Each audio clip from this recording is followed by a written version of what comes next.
En este momento nos tocaría hablar de lo que son las buenas prácticas. Son maneras, digamos, que en las que deberíamos nosotros trabajar. Aquí hay una serie de elementos, como una docena de elementos importantes, de los cuales vamos a conversar un poco. Buenas prácticas del desarrollo de software. Es sencillo aprender a programar. En internet hay miles de tutoriales que pueden permitirte dar de mejor o peor forma tus conocimientos, adquirirlo en los elementos básicos de cualquier lenguaje de programación y hacer uso de ello para el desarrollo de tu propio software. Como podrás ver, lo que realmente resulta complicado no es adquirir una base más o menos digna para el desarrollo de software.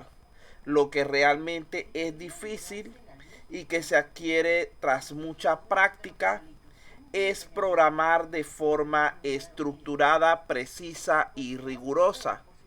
A la hora de embarcarnos en lo que es un desarrollo de software, debemos tener en cuenta entonces ciertas buenas prácticas.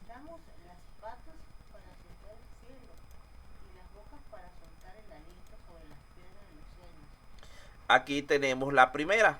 La primera está relacionada con la definición correcta de requisitos y del alcance del proyecto. Es decir, lo primero que debemos hacer es conocer qué es lo que tengo que programar y para qué va a servir. La mayor parte de los clientes no saben realmente qué es lo que quieren y esto dificulta nuestro trabajo.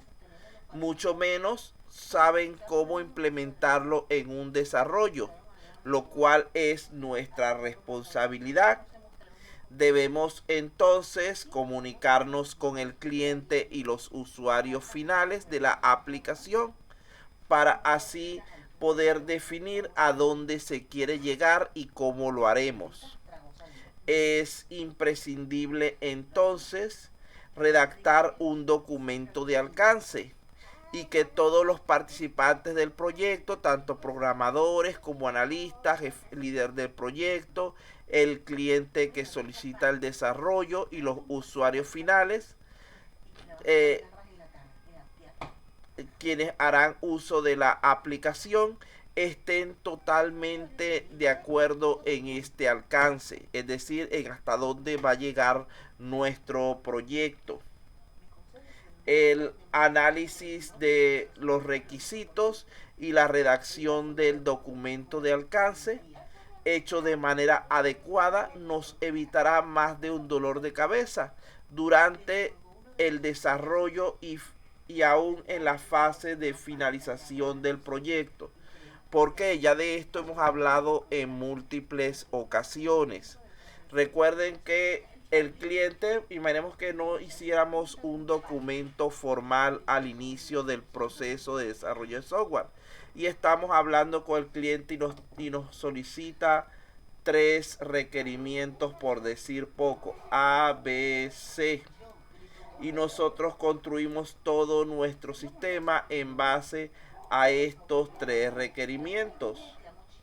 Pero el día en que vamos a hacer la entrega, el cierre del contrato, porque el sistema está terminado, el cliente nos sale con que le faltó un requerimiento D, y este requerimiento, el cual no se había establecido al principio, pero al no tener un documento que avale esto, puede aludir el cliente que sí lo había pedido inicialmente, y este requerimiento de su implementación puede implicar problemas en los otros tres o al menos en alguno de ellos, resultando estos tan graves que puede llevarnos a la necesidad de reiniciar todo el proyecto. Vean la amplitud del problema que se puede causar por no hacer un buen documento al principio que establezca las características que fueron acordadas de manera integral. Entonces fíjense allí que ese reinicio, como el cliente alega y alega y alega que, no, que él sí nos pidió que esa es la función principal que tenía que tener el sistema, etcétera, el cliente puede decir, y si no la haces no te pago lo que falta. Entonces imagínense perder 2 o 3 meses de trabajo por ese problema. ¿Cuál es el caso contrario que tiene que ver con lo mismo? Resulta ser que el cliente nos pidió, supongamos que realmente los 4 requerimientos A, B, C y D. Nosotros no hicimos un documento formal donde estableciéramos esto. Y cuando estamos en nuestro proceso de construcción, nos damos cuenta que no encontramos la manera de solucionar el proceso D. Pero como no tenemos algo que nos obligue, que sirva de evidencia, decidimos eliminarlo intencionalmente porque el cliente no se va a dar cuenta, no se va a acordar. Cuando llegamos a la entrega del proyecto, el cliente puede ser que se olvide de esto y nosotros hayamos, como dicen por ahí, nos salgamos con la nuestra, aunque esto no es muy adecuado, esto no es muy ético. Pero también puede darse el caso de que el cliente, en lugar de aceptar el proyecto, se acuerde y diga, ¿y dónde está mi requerimiento de que es importante para mí? Y por eso se forme algún tipo de conflicto entre desarrolladores y cliente. Entonces, ¿qué sucede? Que si existe un documento donde se establecen, por ejemplo, que los requerimientos son A, B y C, tanto el cliente como el desarrollador ya están comprometidos y obligados a trabajar en base a ello. Por lo cual reduciríamos considerablemente muchos de los conflictos planteados.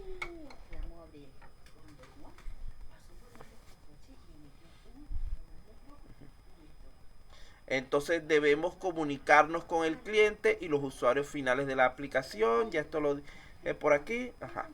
Entonces así nos evitamos, con esta manera de trabajar documentada, muchos dolores de cabeza al final.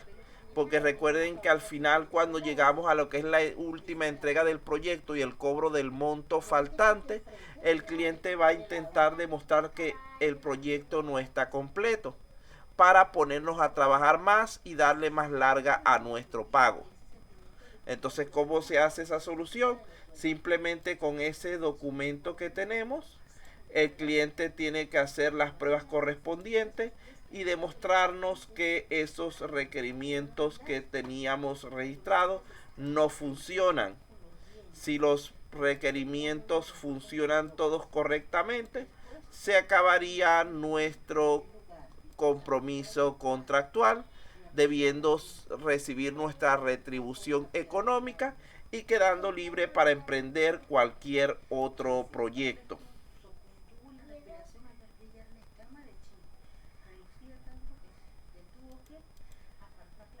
Entonces allí tenemos una primera buena práctica. Repito, debemos definir con cuidado y de forma adecuada los requerimientos y alcance del proyecto. Y además de esto, esa definición debe ser documentada. No puede quedar solamente en palabras. Recuerden que las palabras, como dicen, se las lleva el viento, y puede que mañana, cuando hayan avanzado en el proyecto, ustedes o el cliente olviden lo que habían acordado, y esto nos lleve a serios conflictos. Ajá, como dice allá el compañero, eso es como decir ustedes que estudien y nunca terminen de hacer su bachiller o su título. No, yo soy ingeniero, ya yo tengo todo listo, pero no me han entregado el título. Si no tienen una constancia, un documento o algo, en ninguna empresa les van a creer que ustedes realmente tienen ese grado académico. Vamos entonces con el segundo. El segundo habla de dividir el desarrollo en fases o entregables. Recuerden que nunca podemos afrontar un proyecto grande o mediano o del tamaño que sea como una unidad completa, porque esto es imposible. Nosotros, si fuera un carro, no podemos armar un carro todo como una sola pieza. Debemos ir pensando en cada uno de sus componentes. Igualmente, en lo que es el desarrollo de software, debemos hacer lo mismo. Una vez redactado lo que es el alcance, es conveniente separar el proyecto en secciones o fases que permitan al cliente ir viendo resultados durante el desarrollo. Si un proyecto va a durar 10 meses, no podemos tener al cliente sin ver nada durante todos los 10 meses de desarrollo. Hay que ir mostrándole resultados periódicamente, cosa que también nos servirá para ir realizando determinados ajustes y no llegar al final del proyecto y que el cliente nos haga cambiar más de la mitad del trabajo. Dividir el proyecto en fases nos permitirá además marcarnos objetivos en periodos cortos e ir mostrando resultados. Vean que allí utilizamos lo que es la estrategia divide y vencerás, la cual nos permite dividir los desarrollos complejos en varios más sencillos. Complicarse en buscar una solución que abarque todas las posibilidades de funcionalidades te va a hacer perder mucho tiempo. Si divides el desarrollo en funcionalidades, en módulos, como lo querramos llamar, y las programas atendiendo a su función principal, luego las integras con el resto, va a ser mucho más rápido el proceso de desarrollo e inclusive más fácil. Entonces ya saben, no podemos trabajar los proyectos a final de cuentas en cuanto a su construcción como un todo indivisible, sino que debemos separarlo en subproyectos, construir cada uno de ellos y después unificarlos, integrarlos. Ya esto es algo que generalmente sí se practica. De la anterior podrá ser que se trate de definir el alcance y los requerimientos, pero muchas veces se nos olvida documentarlo. Continuamos con la siguiente. La siguiente nos dice que debemos elegir el entorno de desarrollo adecuado a lo que vamos a trabajar. Dependiendo del lenguaje de programación que vayamos a utilizar, de las características del sistema, será conveniente el uso de ciertos entornos de desarrollo integrado, ya que cada uno de ellos ofrece ventajas específicas para ciertos lenguajes de programación y nos ayudan a acelerar el proceso de construcción del sistema.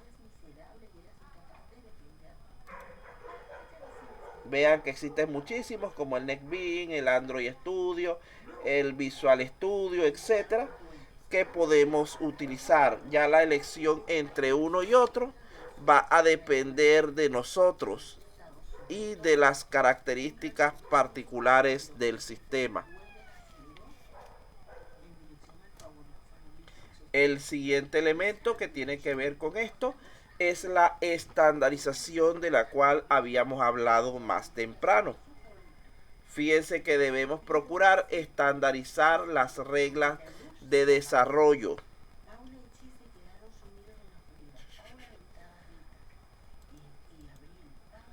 Hay que definir nuestra forma de trabajar, es decir, la forma en la que vamos a hacer los llamados y definiciones de funciones, las características de los nombres de variables, archivos y atributos.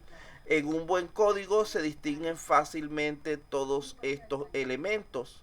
Un código que no sigue una adecuada normalización resulta muy más complicado de lo que es mantener, porque a veces no vamos a poder fijarnos bien en los diversos detalles distraídos por otros elementos. Vean aquí en la imagen.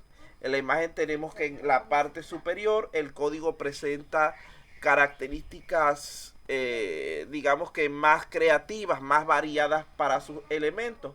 Se somete a un proceso de estandarización y se unifican los criterios. Recuerden que al unificar criterios estamos entonces dándole mayor compatibilidad a nuestro sistema.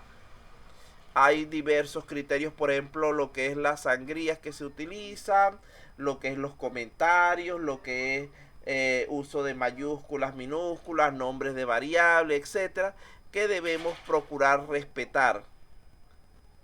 Y existen muchos IDEs de estos que hablamos en la parte anterior, muchos entornos de desarrollo que nos ayudan en esta tarea para no tener que estar preocupándonos tanto.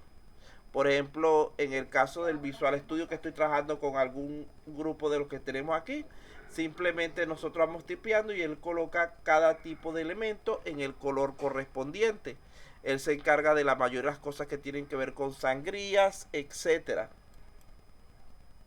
Vamos a hablar entonces aquí de 3 técnicas útiles para lo que es la optimización del sistema. Fíjense que no todas las instrucciones y módulos necesitan de la misma capacidad de procesamiento. Debemos intentar utilizar siempre las formas más sencillas. Vamos a ver qué significan estas 3 abreviaturas. En primer lugar tenemos la DRY, que significa no te repitas a ti mismo. ¿Qué es lo que quiere decir esto?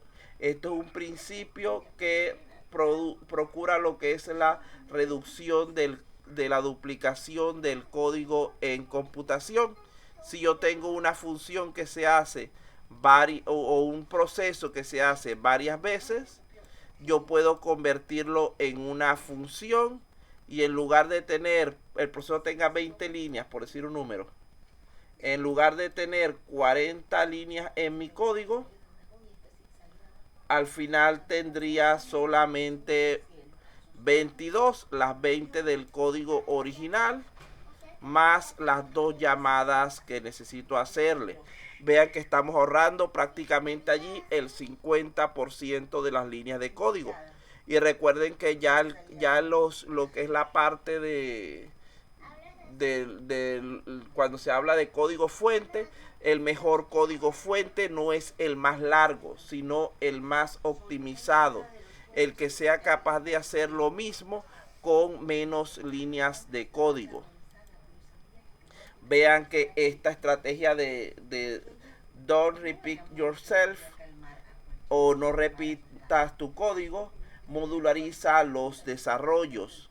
Repetir partes del código a lo largo de una construcción de software solo sirve para dificultar su mantenimiento y aumentar la posibilidad de cometer errores, porque nosotros podemos en cierto caso aquí colocar la variable de una manera y entonces cuando vamos aquí la colocamos de otra y eso nos puede generar un error de lógica, así no tengamos error de sintaxis.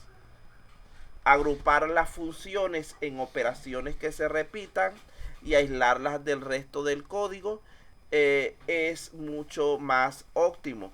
El esfuerzo necesario entonces para el mantenimiento del código disminuiría significativamente, porque en vez de tener que revisar en cada ocasión las 40 líneas de código, solamente tendría que revisar las 20 donde tengo mi función construida.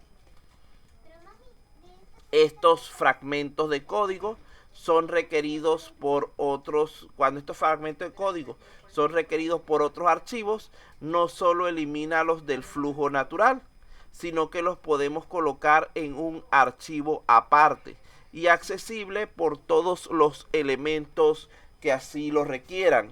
Esto es un nivel elevado en cuanto a lo que es la optimización.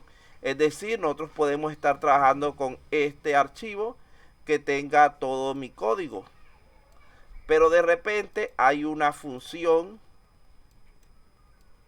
que se repite su uso dentro de este archivo. la convierto en una función y la llamo n veces. Pero si tengo dos soluciones diferentes que usan la misma función, yo puedo llegar, sacar esa pequeña función que está ahí, las dos líneas rojas. Claro está, una función normalmente no son dos líneas, son 20, 40, 50, 100 o más líneas. Puedo sacar esos fragmentos y convertirlo en un archivo aparte, eliminándolo de aquí solamente con una llamada y eliminándolo de aquí solamente con una llamada, quedando ambos teniendo que acceder aquí para poder utilizar esa función. Y esta es una versión mucho más optimizada. Entonces la idea es que en todo momento busquemos el mayor alto grado de optimización de nuestros sistemas. La siguiente estrategia es la KISS. Vean que en español ellos lo traducen como no te compliques. La traducción literal es manténlo simple, estúpido. O sea, que deja de complicarte tanto, tonto. Entonces vamos a ver qué significa esta estrategia. Esta estrategia nos dice que nosotros debemos procurar descomplicar nuestra mente para así poder descomplicar nuestro código. Si buscamos soluciones muy complicadas, muy enredadas para hacer lo mismo, vamos a tener a final de cuentas un código más difícil de construir y de mantener. Recuerden que la menor distancia entre dos puntos siempre es la línea recta. Y muchas veces la solución más simple es también la más eficiente. Vamos con lo que es la tercera estrategia, la YAGNI. Esta estrategia YAGNI implica, dice que you aren't gonna need it. You aren't gonna need it. Entonces esto significa es nunca vas a necesitarlo, no hagas lo que no necesitas. Vean que esta estrategia la podemos comparar inicialmente con una maleta. Hay muchas personas que tienen una maleta para un viaje y añaden tantas cosas que no necesitarán realmente, que al final la maleta no cierra y tienen que buscar otra maleta o sacar cosas que sí necesitarán. Lo mismo pasa en programación. Esta estrategia YAGNI consiste en que no se debe agregar nunca una funcionalidad excepto cuando sea realmente necesaria, ya que normalmente existe la tentación de escribir código que no es necesario, pero que puede serlo en un futuro. Esto trae varias desventajas. En la primera desventaja es que cuando se construyen nuevas funcionalidades se suele sacrificar el tiempo que se podría haber destinado a la funcionalidad que sí nos estaban solicitando.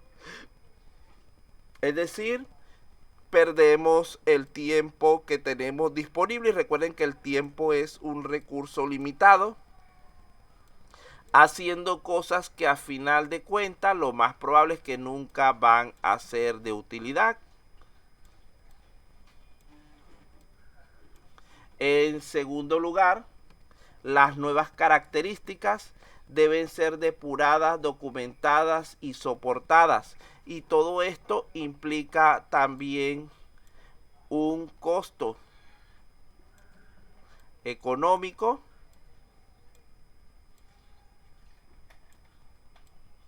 de trabajo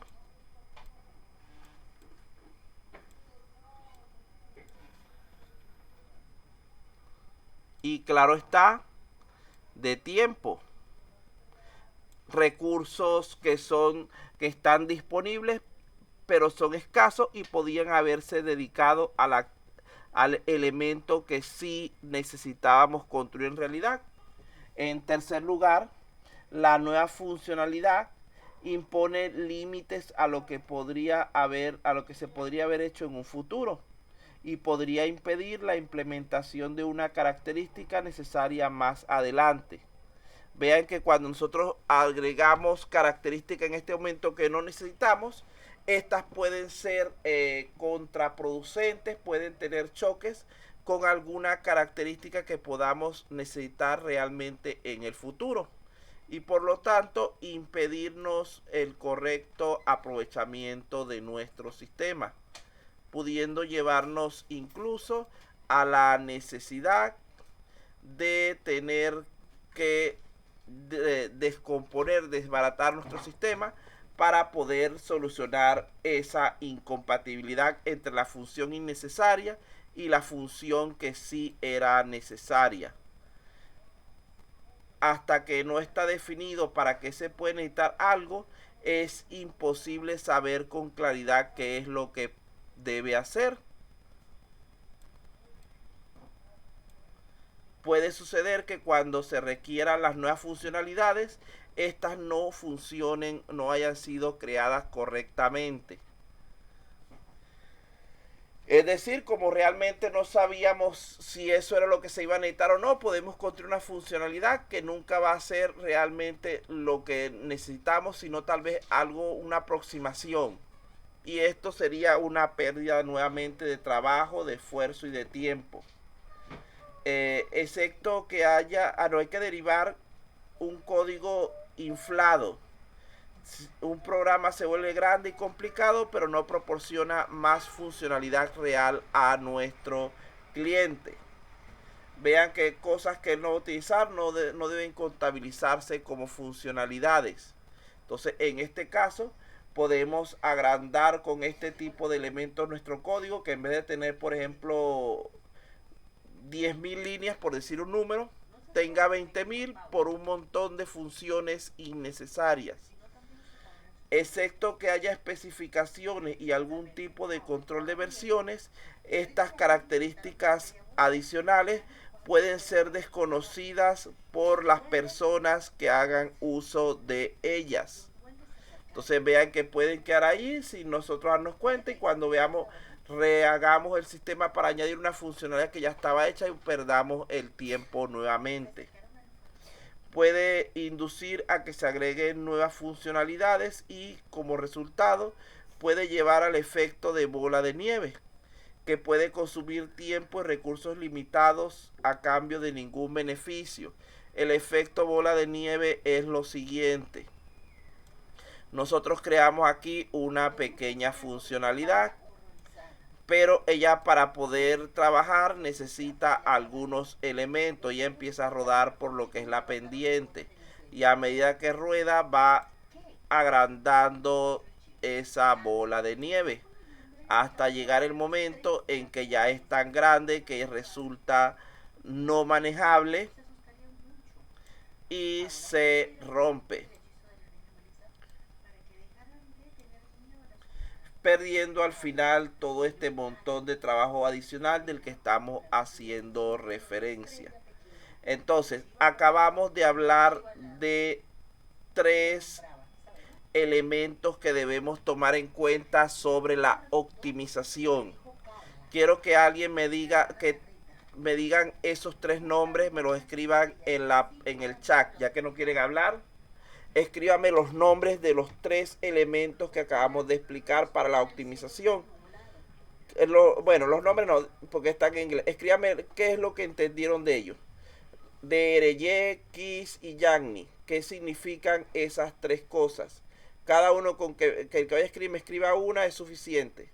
Quiero ver las tres ideas en la pantalla. Y no tiene que ser largo. Corticas es mejor. Si nadie escribe nada, le voy a preguntar a algunos de los que están presentes.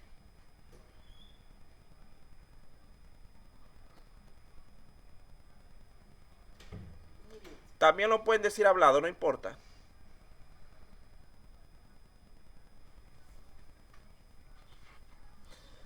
Nadie dice nada. Estos grupos así cuando se duerme no me gustan, muchachos. También que trabajamos nosotros normalmente. Vamos a ver aquí. Colán Herrera María, dígame una de las tres estrategias que acabamos de explicar, qué significa. DRY, KISS o YAGNI.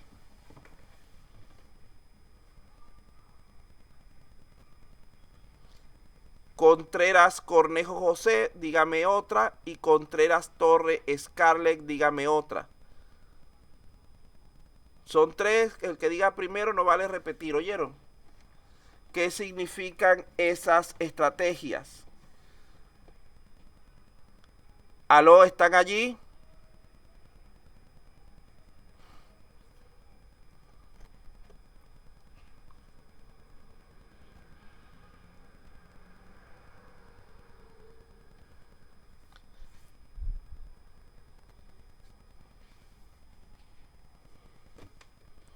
Uno se excusó ya y las otras dos personas, entonces ese se excusó porque tiene su mamá enferma, mandó el mensaje de hace rato. Por él vamos a rodarlo a la siguiente persona, que sería Cortés Brian Paul. Profe, Dígame. y lo único que vas a disculpar por esta atención fue en el último que presentaste, en el que es Journal Gonaninet, que significa básicamente el código que no poner código innecesario. Si estamos hablando de optimización de código, no poner código Ya, innecesario con que no eso vas a basta. No utilizar poner realmente. código innecesario. Eso es lo que quería, Ujú. cortico. Dale. ¿Alguien que haya atendido las dos primeras? Elección de un ID, profesor. ¿Qué? Elección de un ID. No, estamos hablando, esa estaba en las primeras que estaban arriba. Estamos hablando de las tres que tenían que ver con optimización.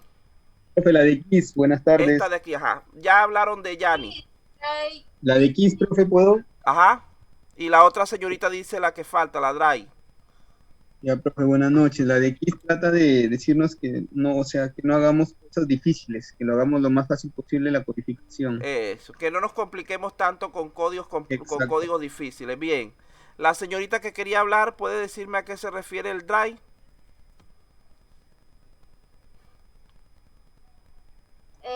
No repetir, profesor.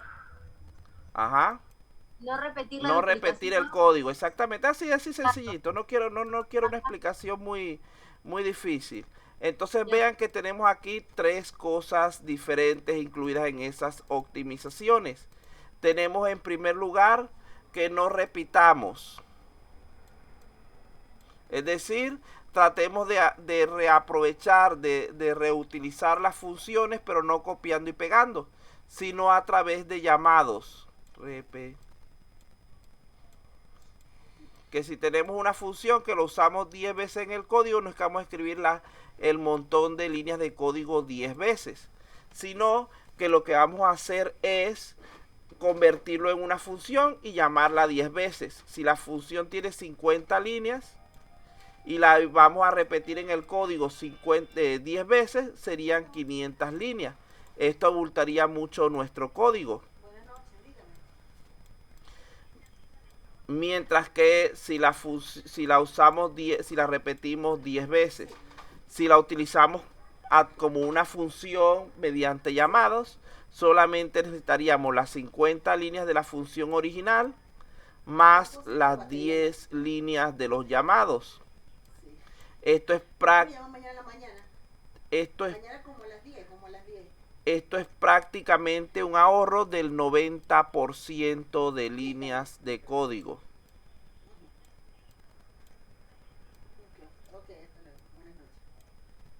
Entonces allí tenemos lo que es la Drive. La Keys lo que nos dice es que es mejor hacer una aplicación, una solución simple que vaya desde A hasta B, desde A hasta B, aquí iría la B, a hacer soluciones que resulten sumamente complicadas, porque a pesar de que la hagamos en primer momento, este tipo de soluciones requieren de ciertos mantenimientos, etcétera. Entonces debemos procurar hacer soluciones lo más simple posible. Eso es que trata la estrategia KISS. La otra estrategia que tenemos es la YAGNI, que ella lo que nos dice en pocas palabras es: haz solo lo necesario. Si yo tengo solamente 3 funciones que me están necesitando mi sistema para cumplir con los requerimientos del cliente, yo no tengo por qué hacer 4, porque esa cuarta función puede crearme conflictos con las demás y es una pérdida de tiempo y esfuerzo. Si en el futuro hace falta, se implementa, se crea, pero para lo que es el proceso actual, como no ha sido solicitada, se puede omitir. El tiempo que se iba a dedicar a ese trabajo puede usarse para pruebas, para mantenimiento, para depuración, para optimización, etcétera. Y vean que la idea es que ya el código, los programas ya no se pagan por miles de líneas de código. Es decir, ya no van a decir que el programa que tiene más líneas de código es mejor y se paga más dinero por él, porque estamos en una época de la optimización. Los programas debería ser calculado su valor real en base a las funcionalidades que le presten al usuario, no en base a cuántas líneas de código puede tener. ¿Por qué? Vamos a imaginarnos que el señor Balbino hizo una aplicación y le quedó de 10.000 líneas.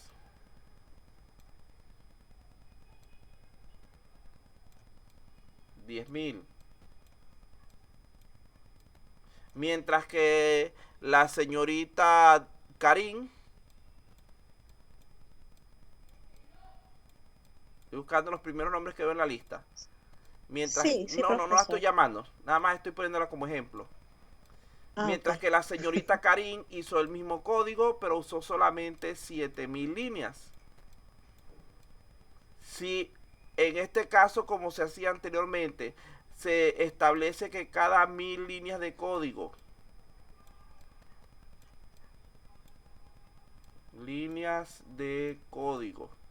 cuestan 10 soles, por decir un número.